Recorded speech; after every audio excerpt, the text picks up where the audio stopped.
Hey folks, I'm going to have a little series, I guess, of tool tips for some tools that I've got. They were purchased brand new and they don't quite perform the way that I want them to perform. They probably perform the way they're supposed to, but not the way that I want them to. There's going to be ways to make them work better, and I'm going to show you what I'm going to do in hopes of making them perform the way that I want them to. So I'm going to put you down on a bench here, show you the first one. I'm doing this in between some other projects that I'm working on. I'm waiting for some stuff to dry, and I don't want to start on another project while these are drying. I want to finish these and then move on. So I'm going to work on this in between those projects. So I'm going to put you on the bench and we'll show you what we got. Alrighty, this is my Craftool Pro leather splitter skiver. I use it mostly for belts. So when I need to thin out the end where the bend is for your buckle, when I thin that out, I will usually use this to do it. I just have a spot on my bench where I screw it down to the bench, holds it nice and steady, and I'll thin a bunch of blanks. I'll do the belt or the buckle end on a bunch of blanks at one time. So I'm starting out with an 11 to 13 ounce blank, and I'll thin them down to about 3 millimeters right away, and that's where I leave it at. So that's where I'm at, but it does okay. It's a little more work than it should be to do it. So I want to be able to do some wallet pockets and be able to split down some 3 to 4 ounce leather to some more 2 to 3 ounce. So not want to take off a lot of leather, but I want to be able to just thin it out a little bit and make it more even. And this machine is capable of doing it, but I need to have a much finer edge on it to do it. So I'm going to show you what I'm going to do to get that. First thing I need to do is get the blade off. Hopefully I have the right hex keys here. Oh, wouldn't you know, I bet they're metric.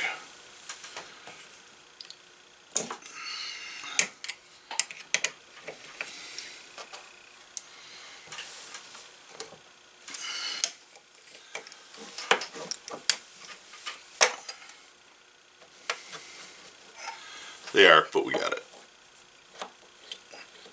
When I put it together, I'll find my metric hex keys.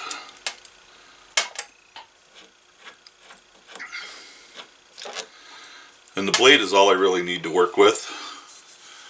This is the blade. Ouch. It is sharp. It's just not as sharp as I'd like it to be. Or as it needs to be. And you can see that it's kind of a rough grind here. And what I want to do is I want to take those grind marks out. And while it did cut the skin back a little bit, it didn't cut into the flesh at all. Just kind of got the skin a little.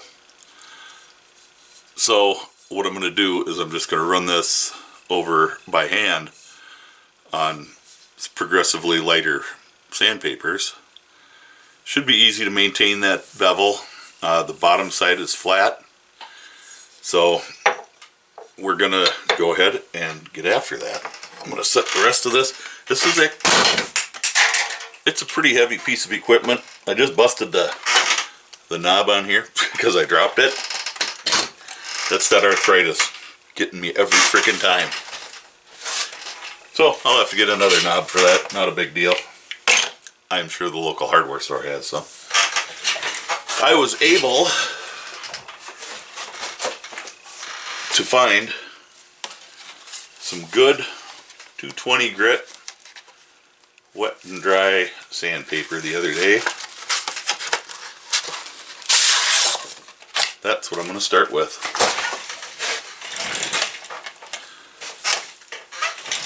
Actually stick these screws back in here.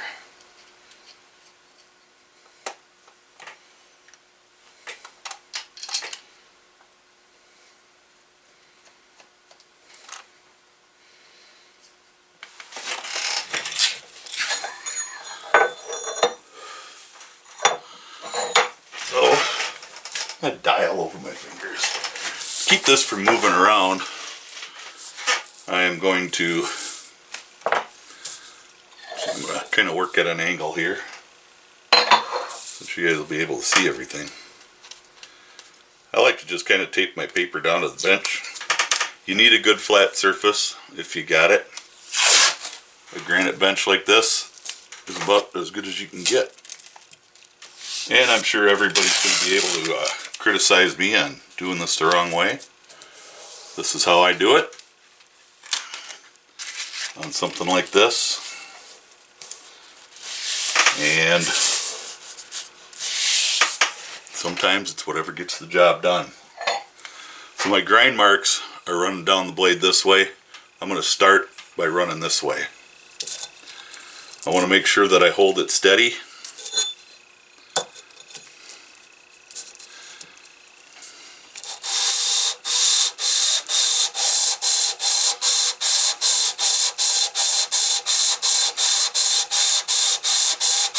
Until I take those marks out. Having that nice big flat surface makes it really easy to hold it and keep your bevel right. And just come up every once in a while and check your work. Just see how you're looking.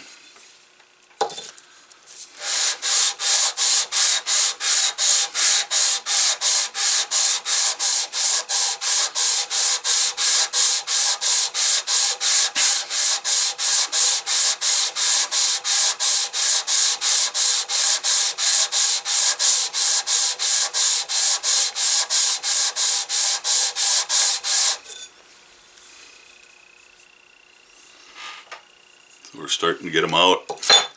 I opted to start with 220 just because I want to get those marks out.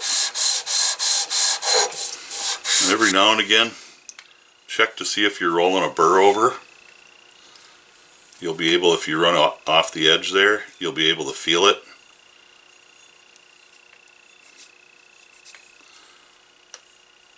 I can feel a little bit of one over here, but not over here. So I'm going to try to switch my direction a little bit.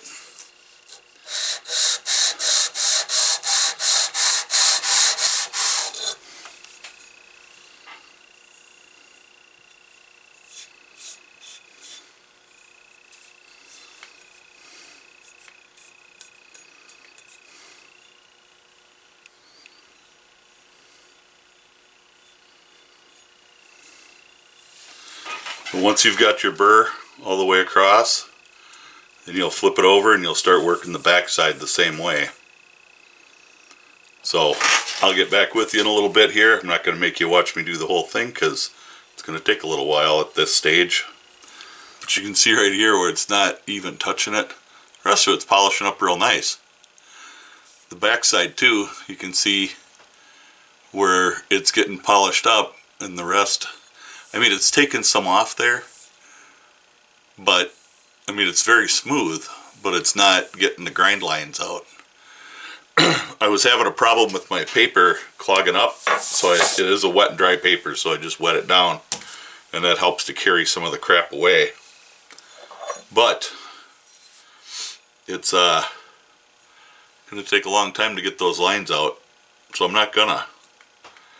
I am pretty clean along the edge, and that's the main part that needs to be taken care of, is I need to take care of that edge. Before any of you say, how come you're not chucking that up in the, you know, using the belt sander? Well, because I don't want to screw it up. And this is already hardened and tempered to where it needs to be. And the belt sander is just going to overheat it, take the temper out of it, and then I'm just going to have a piece of garbage. So I'm not going to use that. I'm going to do this all by hand. Doing it by hand, I'm not going to overheat it. Some of you too are going to say, why didn't you just get a better machine in the first place instead of that Tandy crap? Well, you know what? The Tandy stuff isn't real bad. This is a problem. You know, the CS Osborne has the same issues. Every one of them these days has this issue where the blades are just, they're sharp enough to get you by and get you going with it. But if you want to do some fine work like I want to do, where I want to skive off just a thin layer, they're not going to do that for you. You can try and try and try, and they're just not going to do it. I tried on some, and it stretched the leather more than it skived. So it did skive it, it just stretched it out too. So that doesn't do me any good. I don't want to stretch it. I just want to trim a little off. So I'm toying with an idea that I've got rolling in my head to power this thing too. You know, power it with a drill or something. But we'll see how that goes. Maybe at some point I'll use like a servo motor and a foot pedal. But we'll see. I don't need a big skiving machine. I just need something that'll do maybe a 2 to 4 inch swath. When I got this machine, Tandy also had the 4-inch model, and this 6-inch model, excuse me, was on sale for the same price as the 4-inch. So I went and I grabbed the 6-inch, of course. But there it is. I'm gonna go grab a bite to eat, and I'm gonna get back on this tomorrow. I'm kind of beat. I've been doing some wiring at work for a card access system, so I do a lot of different stuff. With that being said, I'll get with you later. This is where I decided to stop with the 220. There's the front. By the looks of this might have had a twist in it. I believe that these are probably laser cut or stamped out, maybe even. I'm not sure. But the way they're made probably gets them pretty hot, and the way they grind them probably gets them pretty hot too.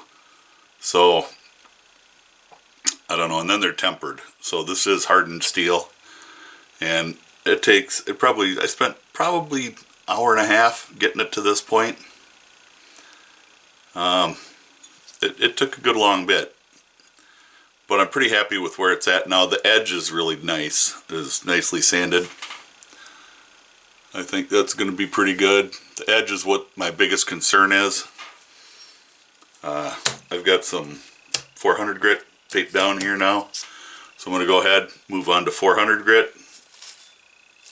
I moved it to the edge, and I did that mostly because I decided I'm going to work on this at the same time. So I've got this down to 220 as well. Got the nick out of the corner, and I'm just doing that at the same time. I'm going to start with it dry, go a few strokes with it. The other sandpaper was starting to clog up a little when it was dry, so I just wet it down and it doesn't clog up anymore. Nice part about wet dry sandpaper. This time I do believe I am just going to go stroke this way.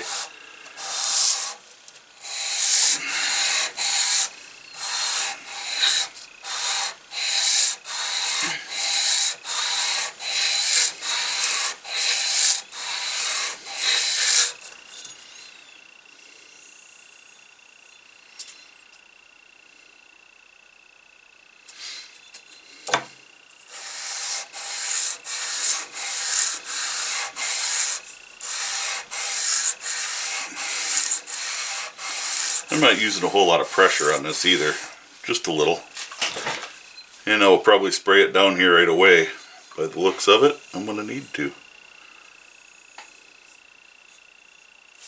And I'll just keep chasing that burr back and forth until I'm comfortable with where I'm at with the 400, and we'll go to 600. I think I have 600, 800, 1000, and 1200 grit.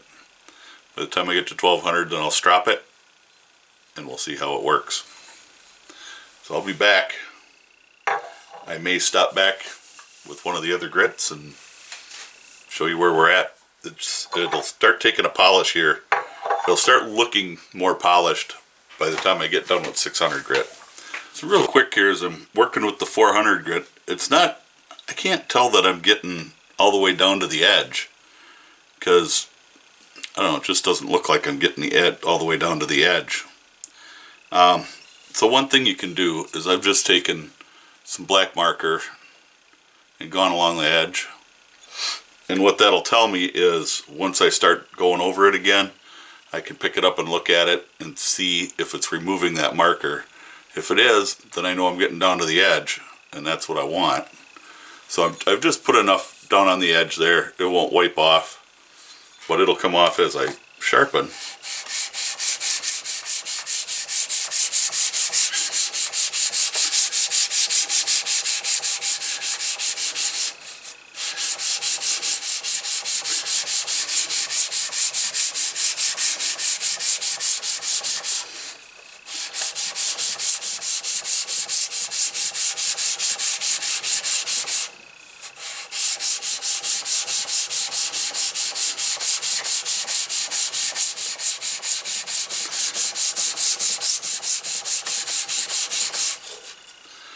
Mostly that burr doesn't seem to be rolling over, but the Sharpie's all gone. So I am getting down there. I'm just gonna have to work it a little more. That's all. This is 1000 grit. Worked 600 grit. Now we're at 1000.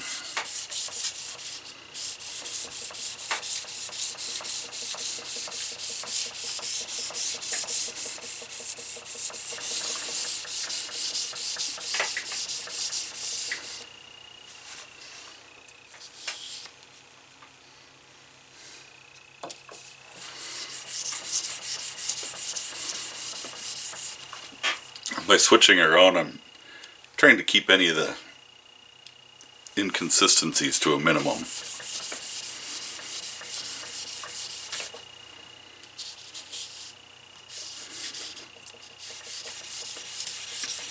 $1,200 grit.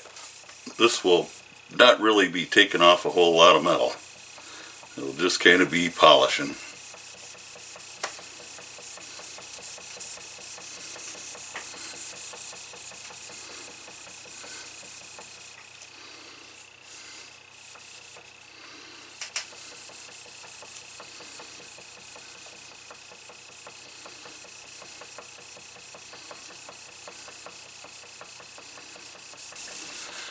I'll go a couple more times across and then we'll take a look at her and see what she looks like. I never know the best way to strop this because it's so hard to hold this.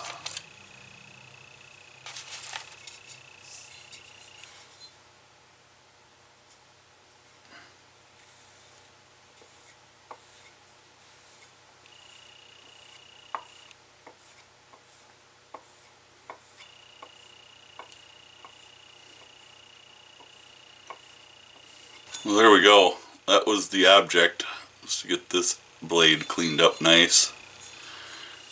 There are still some marks from the previous grind on it. Folks, that is tuning up a skiver blade for your manual skiving machine or splitting machine, whatever you want to call it. We'll get it back in there and I will show you what it does. Or what I'm going to use it for, or what I need it to do. Hopefully it'll do it. It is sharp. It is sharp. I can quite easily, this is some sheepskin, and I can just run it across there. People do that with paper too. See if they can do it with sheepskin.